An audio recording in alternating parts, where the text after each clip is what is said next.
Every year, NCAA.com tracks tens of millions of brackets from the largest online bracket games across the country to see when the last perfect bracket busts. The NCAA tournament has been around since 1939, but according to the Smithsonian, the first bracket pool started in a Staten Island bar in 1977 with 88 people. Now, millions of brackets are submitted online each year, and yet no one has ever picked all 63 games of an NCAA tournament correctly. How hard can it really be? Let's start with a popular answer, which you probably heard before. The odds of a perfect bracket are 1 in 9.2 quintillion. That's wrong, and we'll get to why it's wrong in a minute, but first let's explore what it represents. Since 1985, every NCAA tournament has had virtually the same format, 64 teams playing in a single elimination tournament consisting of 6 rounds.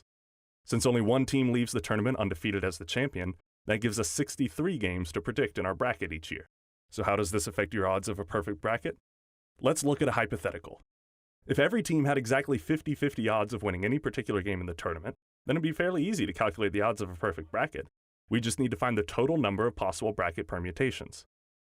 We'll demonstrate this with a smaller example. Take a single elimination tournament with 4 teams. We can easily write down the possible permutations for all games here. In the first scenario, Team A beats Team B, Team C beats Team D, and Team A beats Team C for the championship. In the second scenario, Team A beats Team B again, Team C beats Team D again, but Team C beats Team A for the championship. If we continue this, we'll see that there are only 8 possible ways for this bracket to play out. But as the tournament field gets bigger, writing down each possible scenario becomes impossible. Luckily for us, there's an easier way to do it. To find the total possible bracket permutations, we can take the number of outcomes for each game, 2, and multiply it by itself for the number of games in the tournament. For our hypothetical tournament, that's 2 to the 3rd power, which gives us 8. But even if we just double the number of teams from 4 to 8, the number of permutations skyrocket from 8 to 128. You might say that number increases exponentially. If we apply this to the NCAA tournament's 64-team bracket, 2 to the 63rd power gives us 9 quintillion, 223 quadrillion, 372 trillion, 36 billion, 854 million, 775,808 different bracket permutations. Since only one of those 9.2 quintillion will actually happen, the odds of getting a perfect bracket in this scenario are 1 in 9.2 quintillion.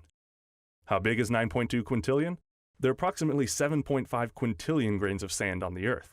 Say I pick exactly 1 grain of sand from somewhere on the planet, then give you 1 chance to guess which exact grain of sand I picked.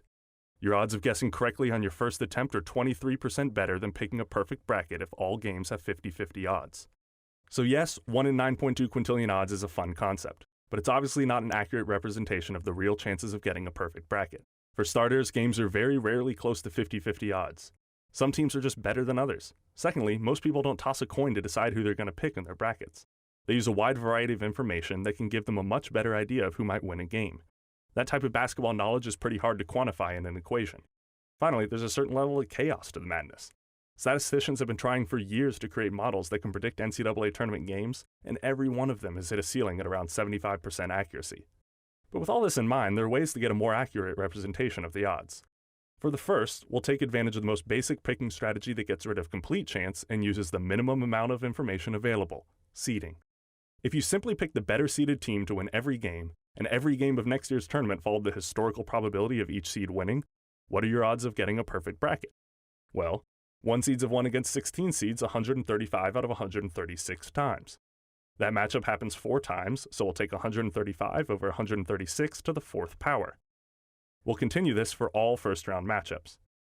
Once we get to the second round, we assume that all the top seeds have advanced. 1 seeds have won against 8 seeds 56 out of 70 times. We continue again all the way to the final 4. At this point, we would have 1 seeds against 1 seeds, which means neither team has an advantage based on seed. So we'll give these games 50-50 odds. Now, with historical probability for all 63 games in the bracket listed, we'll combine them. This equation gives us 0.000000000247. For more context, we can convert this into odds by dividing 1 by that number. That gives us 46,576,549,017. So, in our hypothetical world where the NCAA tournament follows the historical win percentage of the past 34 tournaments, and we pick solely based on seed, we could expect a perfect bracket 1 in every 46.6 billion times. This may be a better representation than 1 in 9.2 quintillion, but it's still not great. This one is almost entirely too optimistic. The tournament doesn't follow a formula. Roughly 20% of all tournament games are upsets, where the winning team is at least 2 seeds worse than the losing team. So let's shift our focus for one more method. We've already said that quantifying basketball knowledge is hard to do, but we can look at that problem from a slightly different angle. How good is the average person at filling out a bracket? Thanks to picking data from millions of brackets in our bracket challenge game over the past 5 years, we know that the average user gets approximately 2/3 of all games correct. If we take that accuracy, 0.667, and expand it through the entire tournament, we get odds of 1 in 120,246,505,336. That's 70 million times more likely than if every game were a coin flip. But how big is that? There are 31.6 million seconds in a year. If you filled out a completely unique bracket every second of every day, it would take you a quick 3,813 years before you had created 120.2 billion unique brackets. About that. Last year, of the millions of brackets entered into our bracket challenge game, 94.4% were unique. Even with 94.4% of millions of brackets being unique, we only covered 0.00000000002% of all possible bracket permutations. So try harder this year, please. All this might leave you feeling despondent, but in the 8 years that we've run a bracket game, the best we've ever seen is 54 correct picks out of the 63 games, which happened in both 2015 and 2017. Neither of those brackets were perfect through even the first round. In fact, most brackets that we track that stay perfect the longest end up doing pretty poorly in the end. So what should you take away from this? In brackets, as in life, you can't be perfect. That shouldn't stop you from trying.